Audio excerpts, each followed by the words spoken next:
예, 오늘 하나님의 말씀은 마가복음 11장 12절에서 25절까지 말씀입니다. 신약성경 73쪽에 있는 마가복음 11장 12절에서 25절까지 말씀을 좀 길지만 우리 다 같이 한 목소리로 천천히 같이 읽겠습니다. 시작. 이튿날 그들이 베다니에서 나왔을 때에 예수께서 시장하신지라 멀리서 잎사귀 있는 한 무화과 나무를 보시고 혹 그 나무에 무엇이 있을까 하여 가셨더니 가서 보신즉 잎사귀 외에 아무것도 없더라. 이는 무화과의 때가 아니니라. 예수께서 나무에게 말씀하여 이르시되 이제부터 영원토록 사람이 내게서 열매를 따먹지 못하리라 하시니 제자들이 이를 듣더라. 그들이 예루살렘에 들어가니라.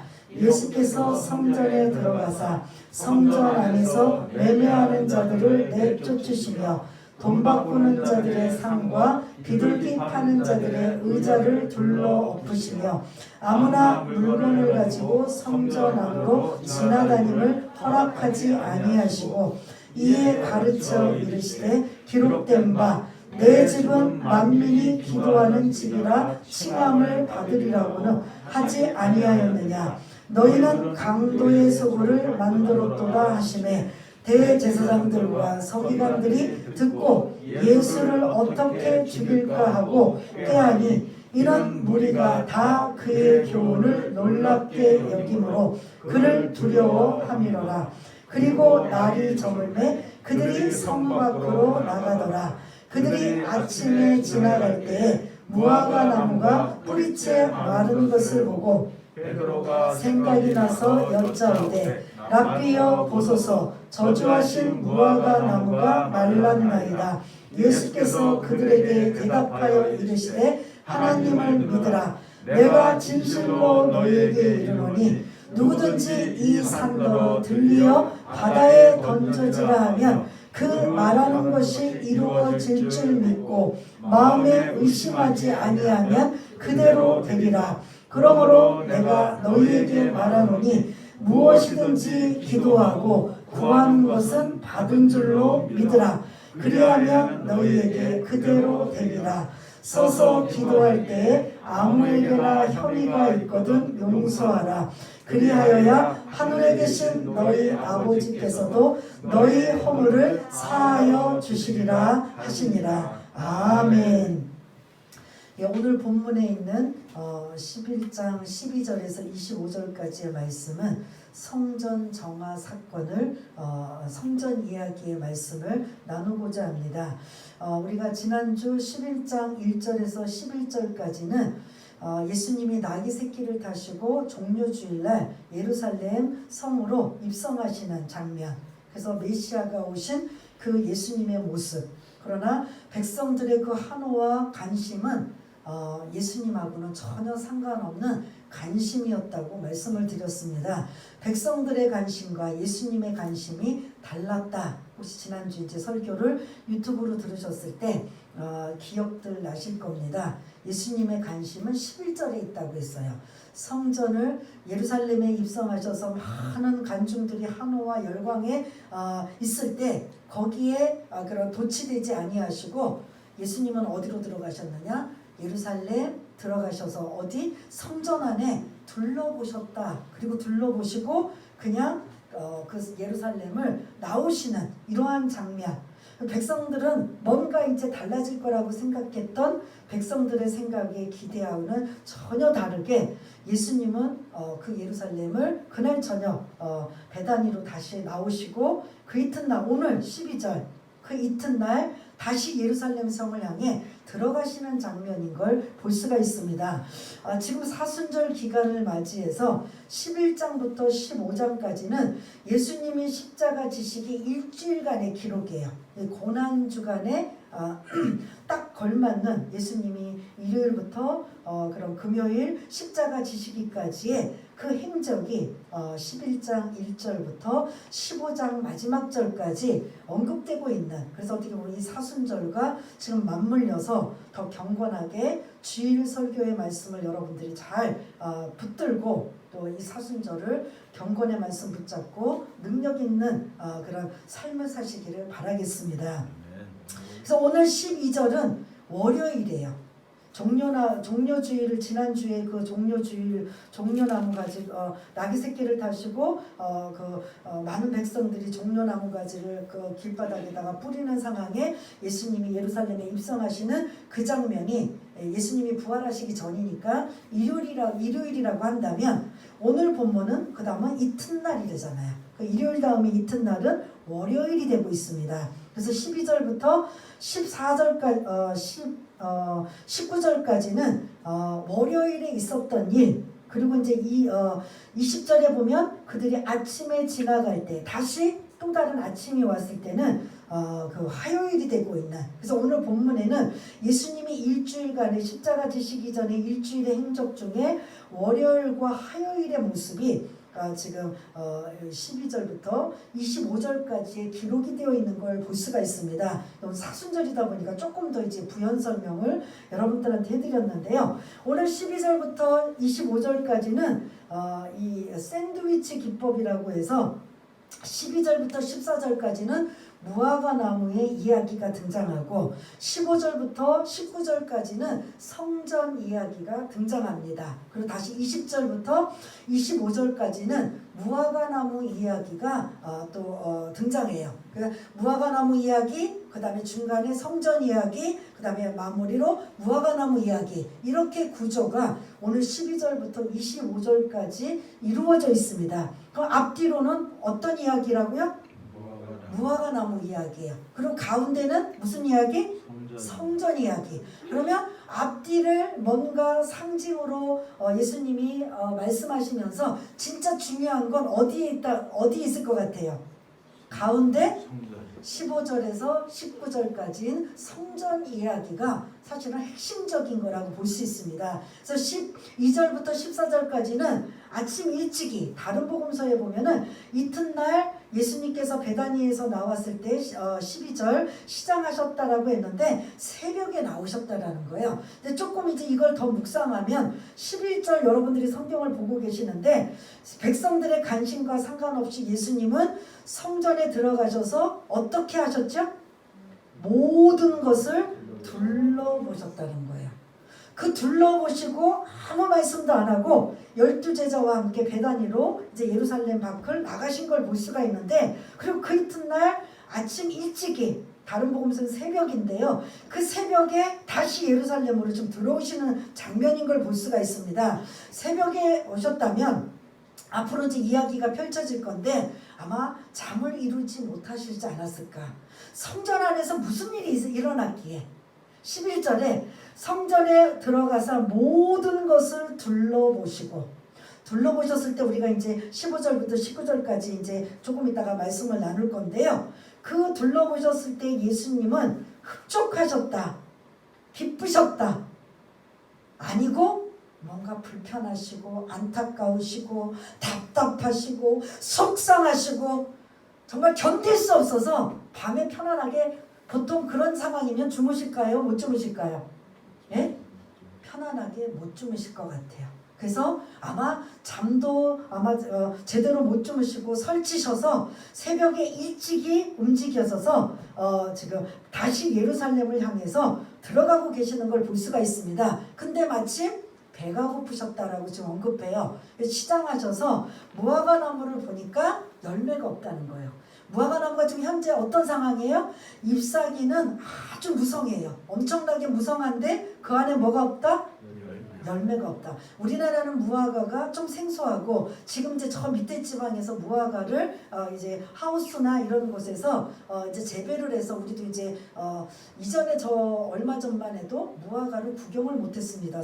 성지순례를 가셔야만 그 무화과를 먹을 수 있고 볼 수 있고, 그래서 말린 것들을 이제 여행 갔다 오시면서 가지고 오셔서 이것이구나라고 사진으로만 볼 수 있었는데, 지금은 우리나라에서도 재배가 되어서 가끔 이제 그 무화과 그 결실 때 먹게 되는 이런 상황. 그래서 여러분들이 무화과는 더 이상 설명 안 드려도 무화과가 어떤 건지 진짜 아시잖아요.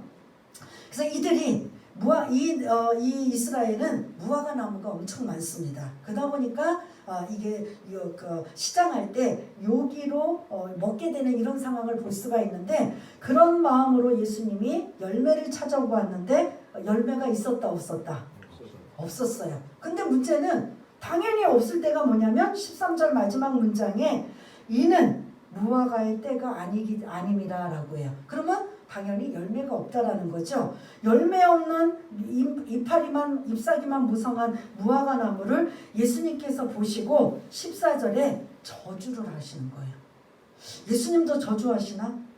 여러분들 이 부분에서 참 오해할 수가 있는데, 이 무화과 나무는 상징성이라는 걸 여러분들이 좀 이해를 하시고 읽으셔야 됩니다. 아니, 예수님이 생명을 사랑하시고 소중하게 여기시는 분이 왜 이렇게 멀쩡히 열매가 열릴 때도 아닌데 그 나무에 잎사귀만 무성한 그 무화과 나무를 보고 앞으로 이제부터 영원토록 사람이 내게서 열매를 따먹지 못하리라 라는 이러한 저주와 같은 말씀을 하셨을까? 여기서 여러분들 사실은 궁금증을 가지셔야 되는 거죠. 왜 예수님이 이런 말씀을 하셨을까요? 당연하게 무화과의 열매가 열릴 때가 아니었는데 왜 이런 말씀을 하셨을까요? 라고 하는 여러분들이 궁금증을 가지셔야 되는데, 사실은 15절부터 19절 성전 이야기를 하시기 위한 어떻게 보면 서론적인 상징성을 가진 이런 부분이라는 걸 여러분들이 좀 기억을 하시기를 바라겠습니다. 그래서 열매가 앞으로는 그 나무에 열매가 없을 것이다 라면 이 나무는 쓸모가 있는 나무예요? 없는 나무예요? 예? 없는 거죠. 열매 아무리 잎사귀가 무성하고 화려하면 뭐하겠어요. 거기에 무화과 열매가 열려야 되는 이러한 상황을 볼 수가 있는데, 우리가 좀 뒤로 가서 20절과 21절 또다시 무화과 나무 이야기가 나와요. 예수님이 14절에 저주하셨던 무화과가 실제로 20절과 21절에 어떻게 됐냐면, 뿌리채 마른 것을 보고 베드로가 생각이 나서 여짜오되 14절에 예수님이 말씀하셨던 것이 생각이 나서 랍비여 보소서 저주하신 무화과 나무가 뭐하였나이다? 말랐나이다. 그럼 이 나무는 어떻게 된 거예요? 죽었다라는 소리예요. 왜 그러셨을까? 여기서 여러분들이 궁금함을 가지시고 왜 이런 말씀을 예수님이 하셨을까? 그렇게 생명을 사랑하시고 그리고 그렇게 소중하게 여기시는 그렇게 예수님이 왜 이 말씀을 하셨을까? 얼마나 마음이 안 좋으셨으면. 그래서 항상 머릿속에 11절에 예수님이 성전에 그걸 여러분들이 연상을 하셔야 돼요. 모든 것을 둘러보시고 어디에 있는 것? 성전에 있는 모든 것을 둘러보시고, 예수님의 핵심은 사실은 성전에 있는 모습이에요. 그런데 사실은 억울할 수밖에 없는 이 무화과 나무지만 이 무화과 나무를 통해서 말씀하시고자 하는 의도는 15절부터 19절까지의 말씀이라는 거죠.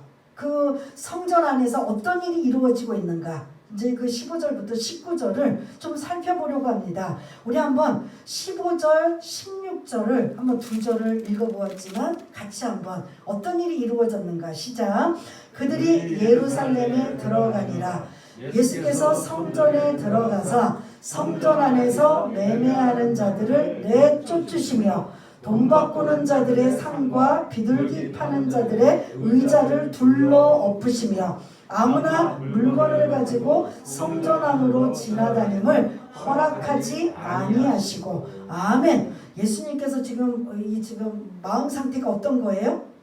쫓아내시고 둘러 엎으시고, 그리고 어떻게 보면 그 예수님의 분노가 지금 이 15절 16절에 드러나고 있는 걸 볼 수가 있습니다. 그렇다면 15절처럼 성전 안에서 매매하고 돈 바꾸고 비둘기 파는 이러한 모습이 바람직한 것인가? 아니라는 거죠. 그러면 이것이 왜 이렇게 이루어졌는가?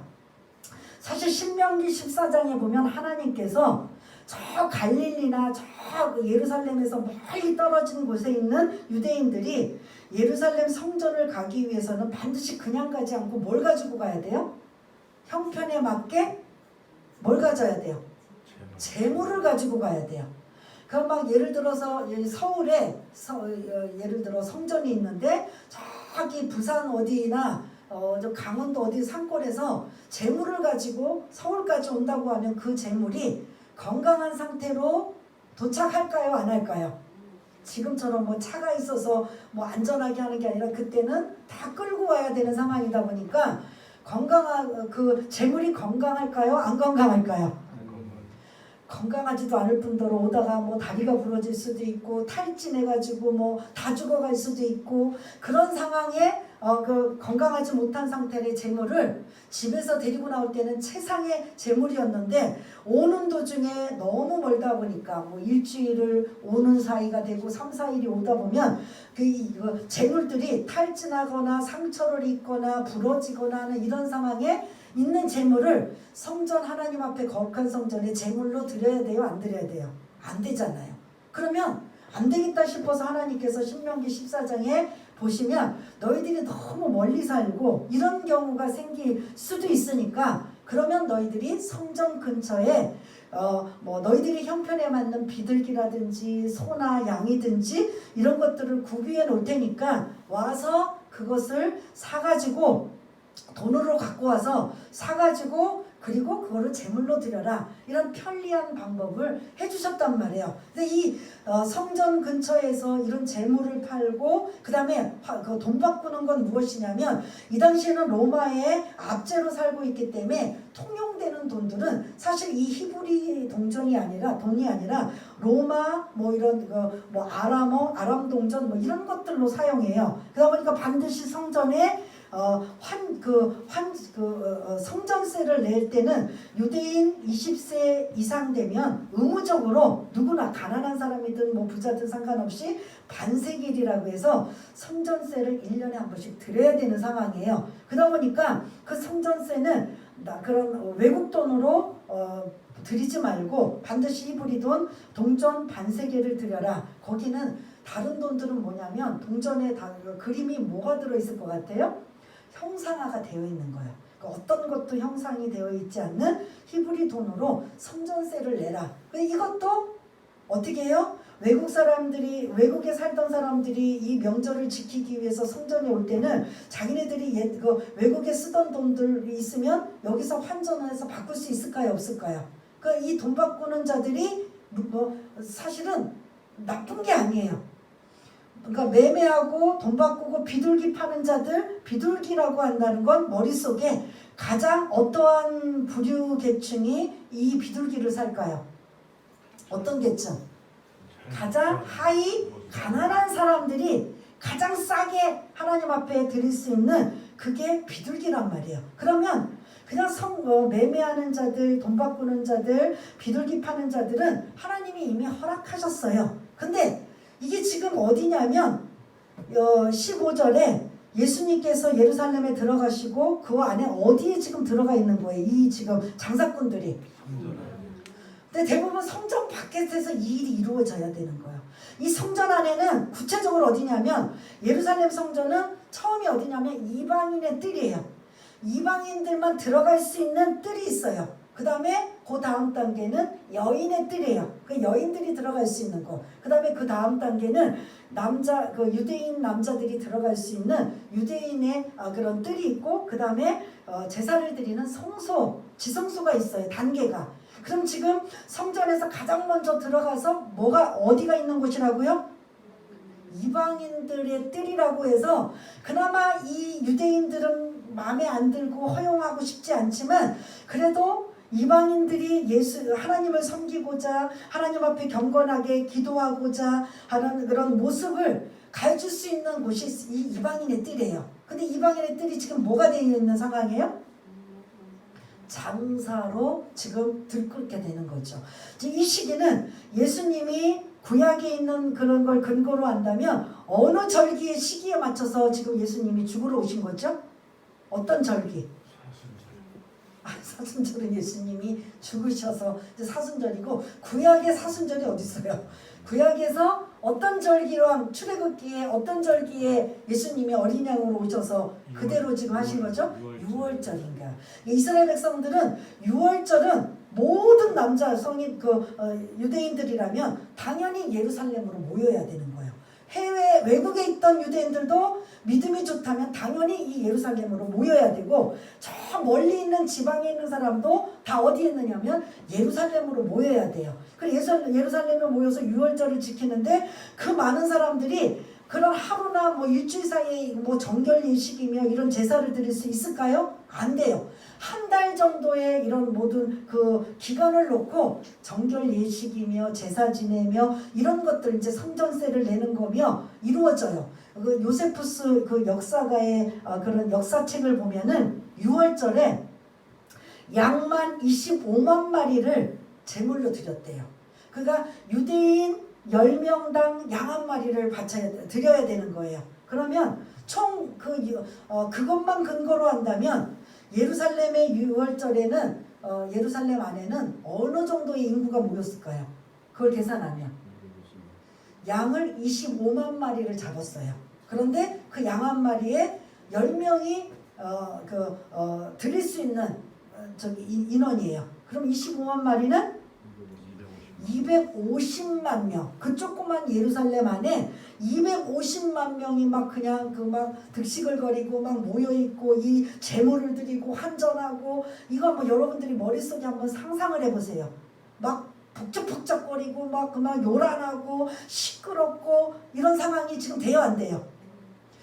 250만 명이 뭐 하루의 이 일은 아니지만 거의 한 달에 걸쳐서 일주일에 걸쳐서 정결 예식을 해야 되고 제물을 드려야 되고 하는 한전상 성전세를 드려야 되고 하는 이 모든 일에 참여를 해야 해요. 오늘 이 15절에 보면 매매하는 자들 포도주, 기름, 올리브 기름, 소금 이런 것들도 이제 팔 때 이것도 필요해서 사고 하다 보면 이방인의 뜰이 뭐가 되는 거예요? 완전히 장사 시장 뭐라고 해야 돼요?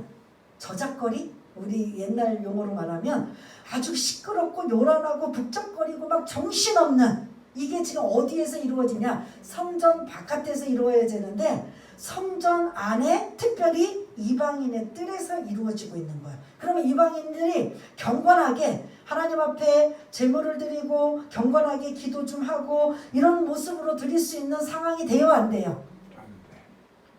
이 모습을 그런 상황이다 보니까 예수님이 지금 이미 분노가 일어나신 거고 그러면 신명기 14장에 이렇게 멀리서 오는 사람들을 배려를 해줘서 매매할 수도 있고 돈 바꿀 수도 있고 비둘기 파는 자들이 허용할 수 있지만 이들은 어디서 해야 된다고요?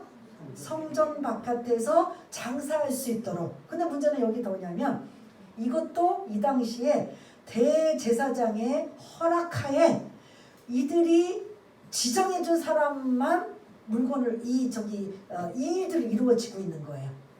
예를 들어서 예루살렘 근처에 정말 건강한 비둘기, 소와 양들이 있어서 6월절에 정말 필요한 사람들 나는 돈을 벌어 좋고 다른 사람들에게는 이거를 제공해서 좋고 그러니까 내가 이걸 가지고 성 밖에 나가서 뭐 그 길거리에서 판대든지 뭐 매매를 하든지 이걸 일반적으로 이루어져야 되잖아요. 근데 이 지금 15절에 일어나는 일들은 아무나 이 일을 할 수 없어요. 누구의 간섭하에? 대제사장 종교 지도자들의 간섭하에 그리고 그들이 그런 점 찍어 놓은 이런 표시해 놓은 그 재물만 사야 되고 그곳에만 한전상에서 한전해야 되고 이런 것들을 정해 놔서 일반적으로 파는 것보다 더 몇 배로 뭐 한다? 수익률을 얻는 거예요. 누가? 대제사장 이때는 이제 안나스인데 안나스 집안에 그 돈이 몇 프로씩 더 막 부풀려서 팔고 받았던 것들이 그 수익금 전체가 이 대제사장의 집안으로 들어오게 되는 거예요. 그러면서 이 물건을 매매하는 자들, 돈 바꾸는 자들, 비둘기 파는 자들이 이 장사를 하기 위해서 누구에게 허락을 맡아야 돼요? 대제사장에게 허락을 맡아야 되고 허락을 맡는다는 자체는 내가 이 물건을 팔면 그에게 뭐 어떻게 해줘야 돼요? 예? 예를 들어서 100원의 수수 받았다면 거기에 한 80원, 90원은 거기다 종교 지도자들이 바쳐야 되는 상황이에요. 그럼 지금 이 이방인의 뜰에서 이루어지고 있는 이 모습도 지금 잘못되어 있고 매매하고 돈 바꾸고 비둘기 파는 사람들이 아주 고금리로 지금 제공을 해서 결국은 6월절에 제사를 드려야 되는 사람들이 힘들게 어렵게 와서 하나님 앞에 제물을 드려야 되는 이 사람들에게는 어떤 거예요? 엄청난 부담감을 가지고 있는 거야. 그 안에 지금 누가 지금 부정부패를 지금 하고 있는 거예요?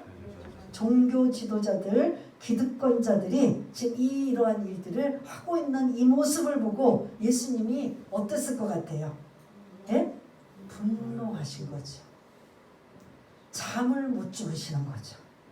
그래서 종려나무 나귀 새끼를 타시고 종려주일날 그 예루살렘에 입성해서 백성들의 한호성 소리에 또 뭐 거기에 도취되지 아니하고 가장 먼저 하셨던 성전의 모든 것들을 둘러보실 때 이 모습을 지금 보신 거예요.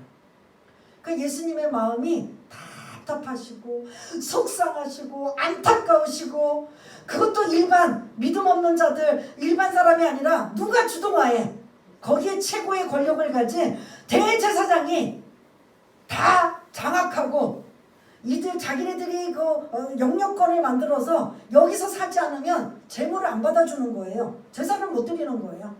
이거 그러니까 뭐죠? 예를 들어 양 한 마리를 이 사람들이 안 사고 뭐 성전 바깥에서 누가 그래도 좋은 거 사가지고 들어오면 이 영역 안에서 안 샀다고 어떻게 해요? 불합격 판정을 하고 트집을 잡는 거예요. 이 양이 건강하지 못해서 하나님 앞에 못 드려. 너희들이 하나님 앞에 드리려면 이 안에서 사야 돼. 이렇게 하다 보니까 사람들이 어떻게 해요? 그 울며 겨자 먹기로 여기서 살 수밖에 없는 거예요. 비싸게 착취하는 거죠. 그 이러한 전체적인 모습으로 예수님은 분노하시고 속상하셔서 그 이방인의 뜰에 이 장사하고 있는 것을 15절 여러분 다시 한번 기억을 하시고 15절 한 절만 읽겠습니다. 시작. 그들이 예루살렘에 들어가니라. 예수께서 성전에 들어가사 성전 안에서 매매하는 자들을 내쫓으시며 돈 바꾸는 자들의 상과 비둘기 파는 자들의 의자를 둘러 엎으시며. 아멘. 왜 예수님께서 이렇게 하셔야만 됐는지 이해가 되시죠? 지금 이 장소는 어디라고요? 구체적으로? 아니요. 더 구체적으로 이방인의 뜰이라는 소리예요. 그나마 히브리 유대인들은, 이방인들은 사람 취급도 안 하는 그들이 그래도 믿음이 생기고 하나님을 섬기고자 하는 경건한 사람들이 그 이방인의 뜰이라도 허용해 주어서 그곳에 들어가서 예배를 드리고 기도하고 경건한 모습으로 하고 싶은데 지금 이 장소가 할 수 있는 상황이에요? 아니에요? 여기 뭐 대여섯 명, 몇십 명이 지금 드나들면서 비둘기 팔고 비둘기 사고 뭐 이게 뭐 소나 양이나 뭐 환전하는 이 상황이 아니라 이 상황에는 지금 아까 대략 200에서 250만 명이 드나들고 있다면 이 이방인의 뜰 어느 공간에 조용한 공간이 있을까요? 그러다 보니까 예수님이 분노하시고 화가 나셔서 그 다음에 17절에 있는 예레미야와 이사야의 말씀을 인용하시면서 내 집은 뭐하는 집이다? 만민이 기도하는 집이다라는 거죠. 만민! 이게 유대인들을 위한 그런 집이 아니라 모든 만민, 이방인, 뭐 남자나 여자나 누구나 할 거 없이 하나님을 섬기겠다는 모든 사람들이 모이는 기도하는 집이지 장사하는 곳이 아니라는 소리예요. 근데 지금 교회 안에서는 여러 가지 뭐 선교의 목적으로 아니면 친교의 목적으로 아니면 남선교, 여선교 뭐 여러 가지 이런 목적을 두면서 장사하는 이러한 모습들 사실은 어떻게 보면 그것도 한번 생각해 봐야 되는 거야. 제가 이런 말씀을 안 드리려고 했는데 큰 대형 교회에서 이런 이제 장사를 하고 이런 바자회 같은 거 하고 그러면 수입이 많이 들어와요. 뭐 참기름을 판다든지 뭐 곡식을 팔고 뭐 하면 수익이 많이 들어오다 보니까 거기에 일부를 누구한테 드릴 것 같아요? 예? 교회. 예? 누구요? 교회에다 드리는 게 아니라 개인 목사님들에게 드려서 뭐 이렇게 하는 이런 것들을 저는 실제로 들어봤고 한 이런 상황을 볼 수가 있는데 사실은 이것도 어떻게 보면 잘못됐다고 볼 수가 있는 거죠. 하나님의 집은 성전은 이게 성전의 기능이에요. 뭐 하는 곳이다? 어느 누구나 와서 기도하는 집이지 그 기도를 방해하며 장사꾼으로 뒤들고 비즈니스하고 이런 것들로 상업성으로 하는 것이 교회가 아니고 성전이 아니라는 걸 지금 예수님께서 성전은 어떤 곳이냐 지금 이사야의 말씀을 인용해서 지금 규정하고 계시는 걸 볼 수가 있습니다. 그는 만민이 기도하는 집을 17절에 보니까 너희들은 뭘로 만들었도다? 강도가 더 나빠요? 도둑이 더 나빠요? 예? 다 나쁘지만 누가 더 나빠요? 도둑은 훔쳐만 갔지만 강도는 뭐예요? 강제로 뺏는 거예요. 그럼 누구를 염두할 것 같아요? 종교 지도자들.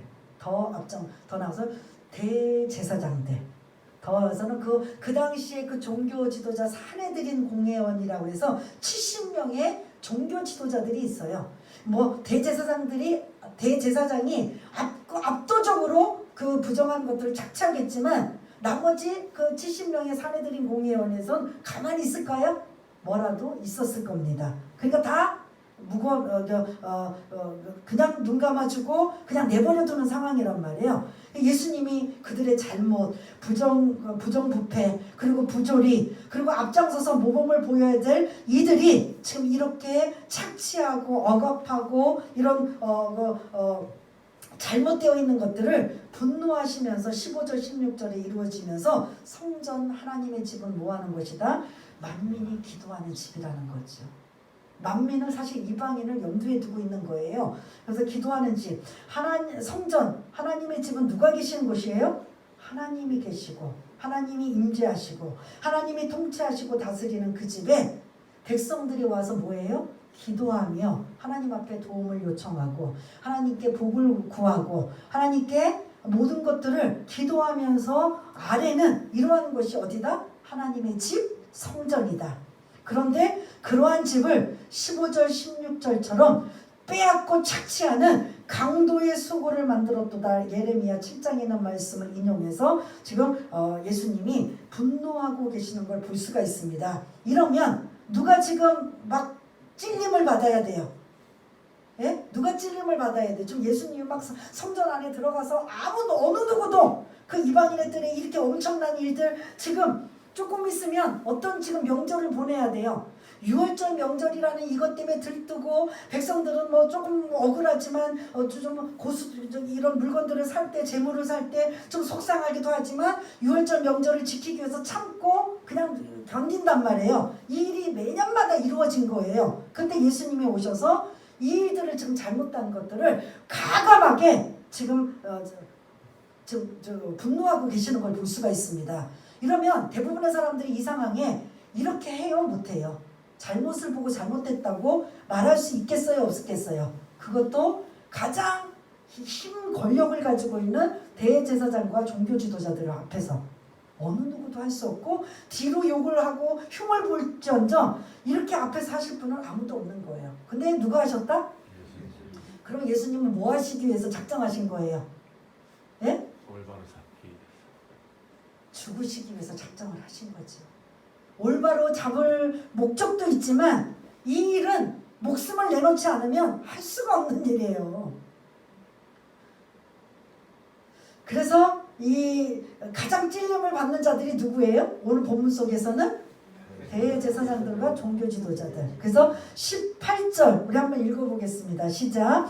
대제사장들과 서기관들이 듣고 예수를 어떻게 죽일까 하고 꾀하니 이는 우리가 다 그의 교훈을 놀랍게 여김으로 그를 두려워함일러라. 아멘.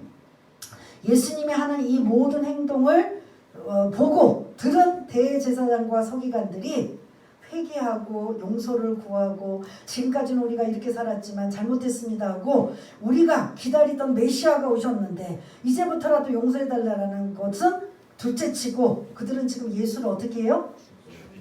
우리의 기득권을 해방해? 우리의 기득권을 지금 다 망가뜨려? 우리가 지금까지 쌓아놓은 것들 지금 이 예수가 와서 해? 그러면 이들은 이 예수를 메시아로 인정했나요? 안 했나요? 인정하지 않고 그들의 모든 사람들 이들은 메시아를 기다리고 있어요. 기다리고 기대하고 고대하며 그리고 깨어 있어서 정말 가장 먼저 알아차려야 될 이 대제사장들과 서기관들이 당신은 메시아십니다. 우리가 지금까지 한 거 용서해 주시고 자비와 긍휼을 베풀어 주옵소서라고 엎드리기보다는 우리의 기득권을 빼앗아 우리의 잘못들을 지적해 우리가 지금까지 읽어놓은 이 아성을 너희 무너뜨려? 그러면 이 예수를 어떻게 한다? 우리에게 걸림돌이 된다면 언제든지 제거하고 죽여야 된다는 거예요. 이해가 되시죠? 그래서 결국 예수님은 어디를 향해 가셔요? 죽음을 향해 가시는 거예요. 예수님이 목숨을 내놓지 않고 죽음을 내놓지 않고는 이 일은 어느 누구도 할 수가 없어요.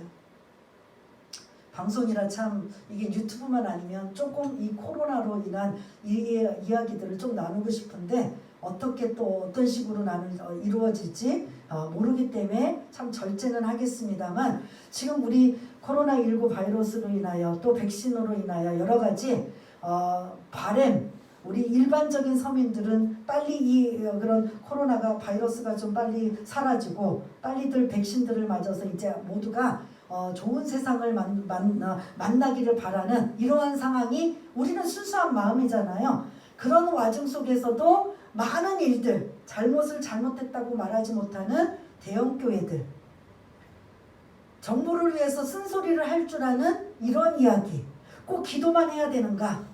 라고 한번 좀 생각해 봐야 되는 거죠. 무조건 기도하며 이 어려운 시기를 이겨나가야 될 것인가? 아니면 그런 와중에서도 어떻게 하든 이 교회를 좀 막 그냥 문을 닫게 만들고 활동을 못하게 만들고 거기에 확진자가 좀 나오면 막 그냥 더 세상 사람들을 향해서 더 막 그냥 분노하고 분개하게 만들어서 교회를 향해 돌을 던지게 만드는 일들을 정부가 앞장서야 되나?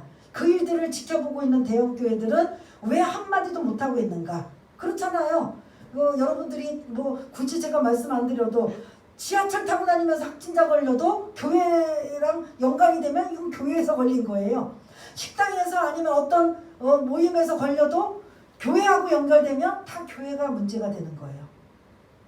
상주도 마찬가지입니다. 여러분 상주에 대해서 엄청 우리 선교했던 지역도 엄청 지금 여러분들 욕하잖아요. 실상은 50명 확진밖에 없어요. 근데 200명이다 몇백 명이다 해가지고 시끄럽고 아니면 말고식이에요. 그래서 이걸 정정 보도하고 잘못됐다라는 이걸 오해에 대한 부분들을 좀 납득을 시켜야 되는데 이미 안 좋은 쪽으로 나쁜 쪽으로 악영향을 끼치는 쪽으로 이미 보고가 되고 드러나게 되면 이미 사람들은 그거에 대해서 인식을 할까 안 할까요? 할 수밖에 없는 거예요. 그러다 보니까 좋은 일도 하지만 안 좋은 상황도 교회가 좀 바르게 교정할 수도 있고 정정할 수 있는 일들을 할 수 있는 이러한 저희처럼 작은 교회는 어디다 힘도 없지만 대형 교회 어느 교회 하나 여러분들이 정부를 향해서 교회만 왜 이렇게 자꾸 이러십니까? 라고 우리가 알아서 조심하고 나름대로 정말 절제하고 정말 정결하게 하고 정말 숫자 인원을 지키려고 했던 이런 모습 속에 왜 이렇게 자꾸 억압하고 탄압해야 됩니까? 라고 대형교회에서 해야 되는 말 한마디가 여러분들 어디 있습니까? 한번 생각해 봐야 되는 거죠. 그래서 믿지 않는 자들이 정부 안에 있어서 교회를 탄압하고 박해하려는 이런 것들이 그들이 하는 게 아니라 사실은 누가 하는 거예요? 그 뒤 배후에서? 예? 누가 할 것 같아요?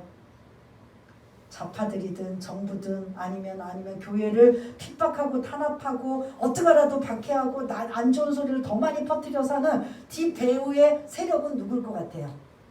사단인 거죠. 사단.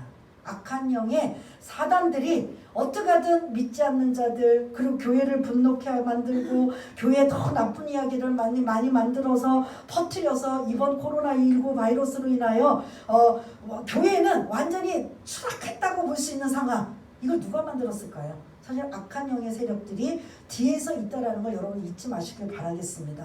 그래서 여러분들이 분별력을 가지시고 더 깨어 있어서 왜 교회는 이렇게 확진자가 많이 나와? 이렇게 단순하게 생각하시면서 그 교회를 돌팔매를 지고 그리고 욕을 하고 막 할 게 아니라 여기에 뭔가 문제가 있을 것이다. 그리고 여러분들이 더 크게 멀리 보시면서 여러분들이 좀 생각을 하셔야 된다는 거죠.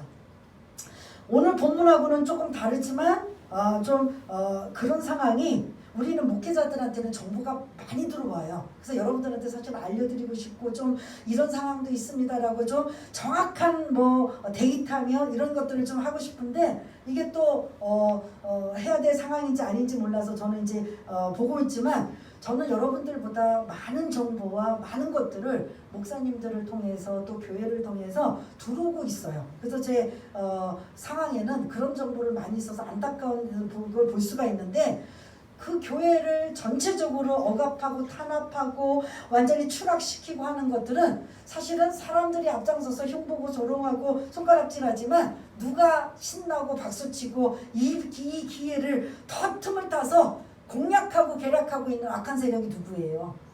사단이라는 거죠. 이런 것들까지도 여러분들이 염두에 보시면서 교회가 이번 코로나19 바이러스로 인하여 완전히 밑바닥까지 추락하고 이 어려운 상황에 어떻게 다시 일어나고 어떻게 다시 회복되고 어떻게 사람들의 그런 상황 속에 복음을 전하고 건재할 수 있는가, 이게 어떻게 보면 우리들의 숙제라고 볼 수가 있습니다. 그럼에도 불구하고 우리는 복음 전하고 예수님의 십자가 부활을 전할 수 있는 저와 여러분 되시기를 바라겠고요. 금년에는 좋은 백신도 맞게 되고 좋은 일이 일어나게 되는데 사실은 이스라엘 총리가 자기가 먼저 그 백신을 맞았잖아요. 근데 지금 그 백신도 그 의사들이 지금 우리나라에서는 안 맞는다고 해요. 들으셨나요? 못 들으셨나요? 왜 안 맞는다고 할까요? 정확하게는 저는 모르겠지만 대통령이 먼저 솔선수범해서 먼저 모범을 보이고 여러분들 괜찮습니다, 맞으십시다 라고 한다면 그것도 괜찮지 않을까라는 생각도 들고 참 많은 생각과 이야기들을 나눌 수 있는 상황을 볼 수가 있는데, 오늘 예수님은 목숨을 내놓으시고 죽으시러 오셨기 때문에 잘못된 간행, 잘못된 모범을 보여야 되고, 그리고 메시아가 왔다 그러면 오히려 종교 지도자들이 먼저 영접하고 깨어있고, 그래서 지금까지 우리가 잘못했지만 용서해 주시고 그래서 하나님 구원의 손길이 우리에게 있기를 원합니다라고 해야 되는 이들이 18절에 예수를 어떻게 할까? 왜 우리의 기득권을 막아버려? 해방해.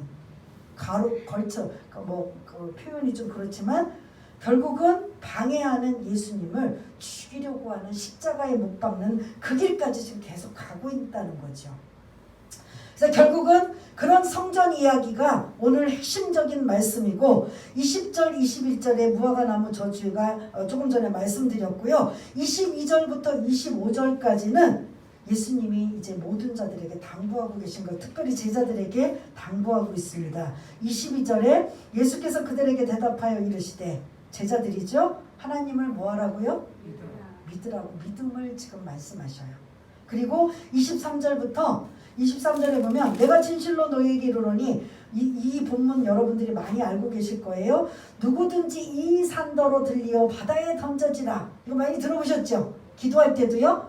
여기서 누구든지 이 산더러, 이 산은 예루살렘 성전이 있는 성전산이에요. 이 본문 속에 성전산더러 들리어 바다에 던져라. 바다는 심판을 상징하고 멸망을 상징해요. 이 성전을 바다에 던져져라, 심판을 받아라, 멸망해라 한다면 그것이 그대로 이루어질 줄 너희들은 믿어라. 그럼 실제로 예수님이 이 성전은 멸망할 것을 지금 예고하신 거예요. 그래서 실제로 예수님이 십자가에 죽으신 다음에 약 40년 후에 로마 디투스 장군에 의해 이 예루살렘 성전은 어떻게 됐다? 멸망이 됩니다. 실제로 역사에. 그렇게 멸망이 되는 걸 지금 예수님이 미리 예고하신 걸 볼 수가 있습니다.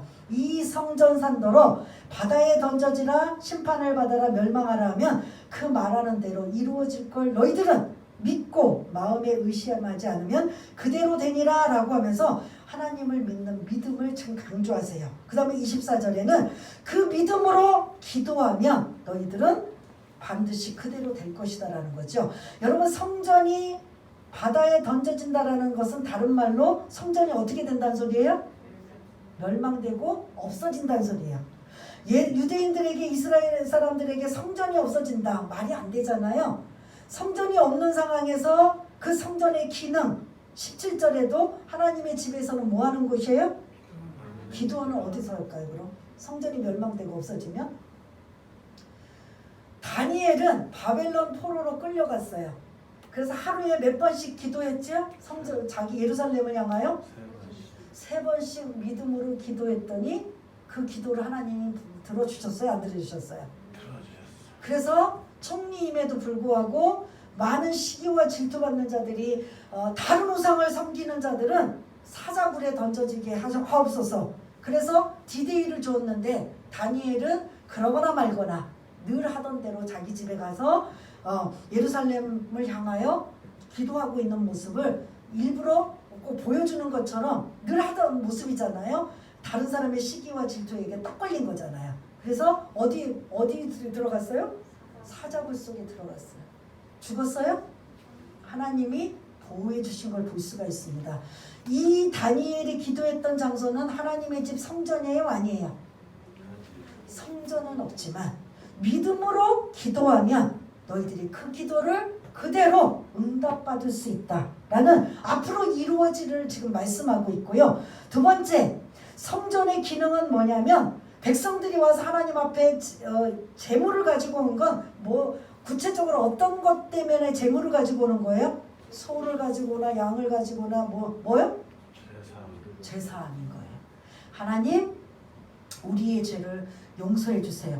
깨끗하고 거룩해야 거룩해야 앞으로 주님이 천국을 갈 수 있고 복을 받을 수 있기 때문에 이들은 정결 이런 것들이 아주 예민하게 하기 때문에 이들은 그 의무적으로 재물을 가지고 성전에 나가서 재용서를 하는 거예요. 그럼 성전이 없으면 어떻게 돼요? 이 재용서는 어떻게 돼요? 할 수 있어요, 없어요? 성전이 없는데 재물을 가지고 가요? 그럴 때 25절 우리 한번 이제 마지막입니다. 한번 25절 읽겠습니다. 시작. 서서 기도할 때 아무에게나 혐의가 있거든 용서하라. 그리하여야 하늘에 계신 너희 아버지께서도 너희 허물을 사하여 주시리라 하시니라. 아멘. 용서의 기능은 누구만이 할 수 있는 거예요? 하나님만 할 수 있고, 그리고 백성들은 그 용서받기 위해서 뭘 가지고 가요? 예물, 재물을 가지고 가는 거예요. 근데 성전이 없으면 이 기능이 있어요, 없어요? 없을 때 어떻게 하느냐? 하나님의 영역 속에 있던 죄사함, 죄용서의 기능을 이제는 너희들끼리 하라는 소리예요. 예를 들어서 제가 어떤 암호암무개가 저한테 신경이 쓰이고 잘못했는데 그것 때문에 꽁하고 그것 때문에 미워하고 그 사람 벌 받으라고 하는 게 아니라 하나님 그를 용서하겠습니다. 그리고 용서할 수 있는 마음을 주세요 하면 내가 하나님 앞에 있는 잘못도 그것 때문에 뭐한다? 용서함을 받을 수 있는 거야. 이제 하나님의 영역인 용서의 기능을 너희들이 다른 사람에게 용서해주면 나도 너의 허물을 뭐 해줄 것이다? 사하여 줄 것이다. 성전이 없다면 지금 이제 예수님이 오셔서 부활하시고 이제 교회가 세워지고 있는 상황이고 교회가 성전이고 그리고 우리 믿는 사람 자체가 성전이기 때문에 이제 이거는 너무나 복잡하니까 오늘 본문에서는 말씀을 안 드리지만 지금 현재 예루살렘 성전 하나만 가지고 지금 여러분들한테 말씀을 드리는 거예요. 이 성전이 AD 70년 예수님이 십자가 지시고 부활하신 다음에 예수님이 33년 사셨다고 한다면 70년이면 몇 년 후에 이 멸망이 되는 거예요. 실제로 37년? 약 40년도 안 된 이후에 로마의 티토스 장군이 이 완전히 예루살렘 성전을 무너뜨려 버려요. 그러면 이 성전에서 더 이상 제사를 드리고 예배를 드리고 기도하고 할 수 있는 기능이 있어요, 없어요? 없는 이 상황에 너희들이 믿음을 가지고 기도할 때 성전이 없을지라도 너희들이 응답을 받을 수 있다. 그리고 재용서의 기능, 거룩의 기능, 정결의 기능, 그 재용서의 기능이 이제는 너희들 스스로 용서해주면 내가 너희들의 잘못한 것들을 용서할 것이다라는 이러한 것들로 지금 더 넓은 의미로 말씀해주고 계시는 걸 볼 수가 있습니다. 지금 저와 여러분도 마찬가지잖아요. 하나님 앞에 엎드려 기도하면서 용서해 주세요 하면서도 하나님 뭐냐면 주기도문에 있는 것처럼 용서하라고 하시잖아요. 너희들이 자신은 잘못한 건 하나님 앞에 용서해달라고 그렇게 구하면서 다른 사람의 용서는 절대로 용서하지 못하는 게 이런 인간의 모습이라면 너희들은 그것부터 고쳐라 라고 하면서 지금 기도와 용서와 믿음에 대해서 이제 마무리하고 계시는 걸 볼 수가 있습니다. 정리하겠습니다. 오늘 12절부터 14절까지 잎사귀만 무성한 무화과 나무가 내 모습은 아닌가. 열매의 때는 아니지만 주님이 언제 오실지 모르는데 나는 열매 없는 신앙생활하고 있지 않는가. 특별히 이 사순절 2021년 이 1년도의 사순절 기간 동안 경건의 모양만 있지 경건의 능력은 나에게 있는가. 겉은 막 신앙으로 경건한 척하고 막 화려하지만 속은 주님이 보실 때 아무것도 없는 그런 속빈 강정 같은 이러한 경건의 모습이 우리 자신에게는 없는가. 한번 여러분들이 이 사순절 기간 생각해 보시기를 바라겠고요. 그리고 교회의 모습은 기도하는 집이고, 그리고 이곳에 하나님이 계시는 곳이고 하나님의 임재의 장소인 이곳에 이 교회 안에서 무엇을 이루어지고 있는가. 우리가 사실은 우리 교회, 한국교회 전체를 한번 생각해 보면서 하나님께서 교회를 통해 많은 복을 내려주셨는데 그 교회가 지금 무엇을 하고 있는가. 정말 십자가와 우리 아까 우리 안수 집사님이 기도해 주신 것처럼 십자가와 부활의 복음을 제대로 전하고 있는가. 복만 바라고 복만 추구하고 어떻게 하든 복 받기 위해서 수단과 방법을 가리지 않는 이러한 신앙의 모습인가. 아니면 예수님의 복음의 이야기, 마가복음 1장 1절에 하나님의 아들 예수 그리스도의 복음의 시작이다라고 하는 그 예수의 복음이 십자가와 부활의 복음을 우리는 늘 잊지 않고 교회에서 외치고 또 외치고, 그 말씀이 우리 안에 막 이렇게 딱지가 덮쳐서 더덕더덕 있다 할지라도 그게 전혀 문제가 되지 않고 이상하지 않도록 십자가와 부활의 복음만 전하고 있는가. 그래서 그 복음의 설교가, 그 복음 때문에 하나님이 기뻐하시는 교회가 우리 교회인가, 하나님의 영광만 돌리는 그런 교회가 우리 교회인가 한번 생각해 봐야 되는 거죠.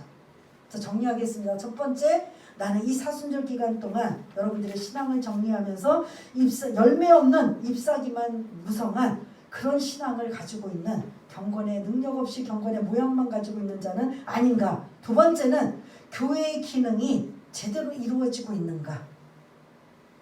그 다음에 세 번째는 믿음으로 기도하고 그리고 남을 용서할 수 있는 신앙이 나에게 있는가.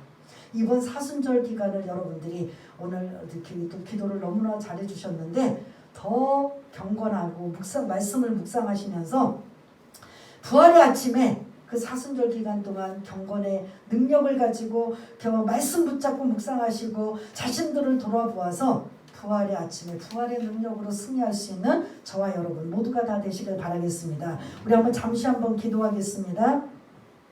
오늘 말씀을 가지고 다른 사람 생각하지 마시고 나는 잎사귀만 무성한 열매 없는 그런 신앙을 갖고 있는가.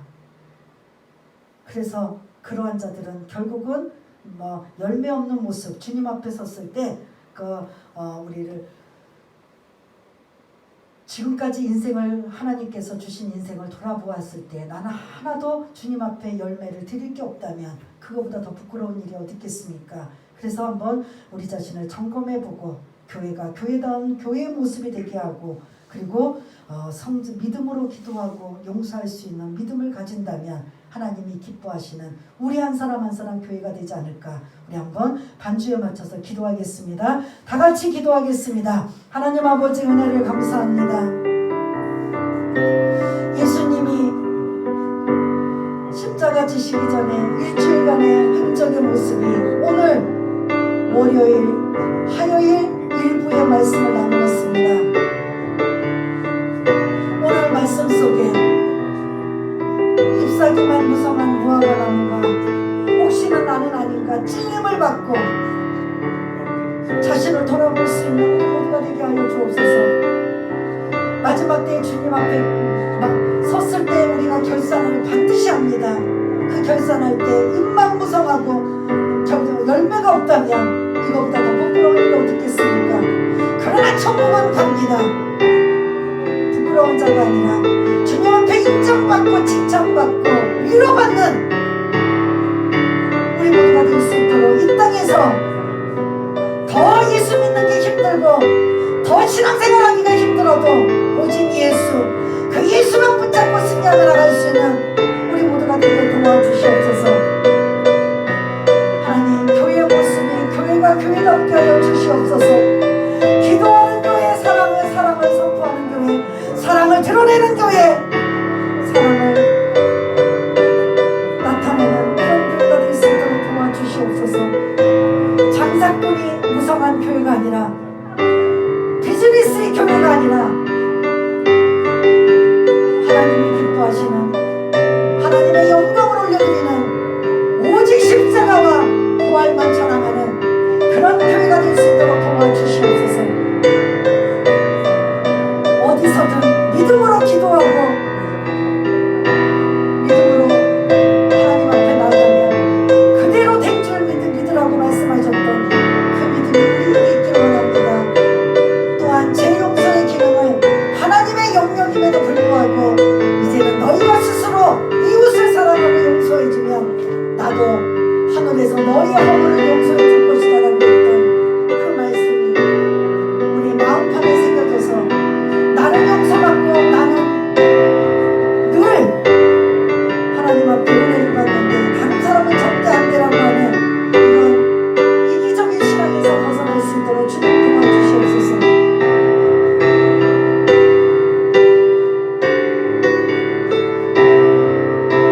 하나님 아버지, 더 신앙생활하기 힘들고 더 갈수록 교회가 세상에 빛과 소금이보다는 손가락과 야유의 대상이 된다면 이거는 정말 잘못된 줄 믿습니다.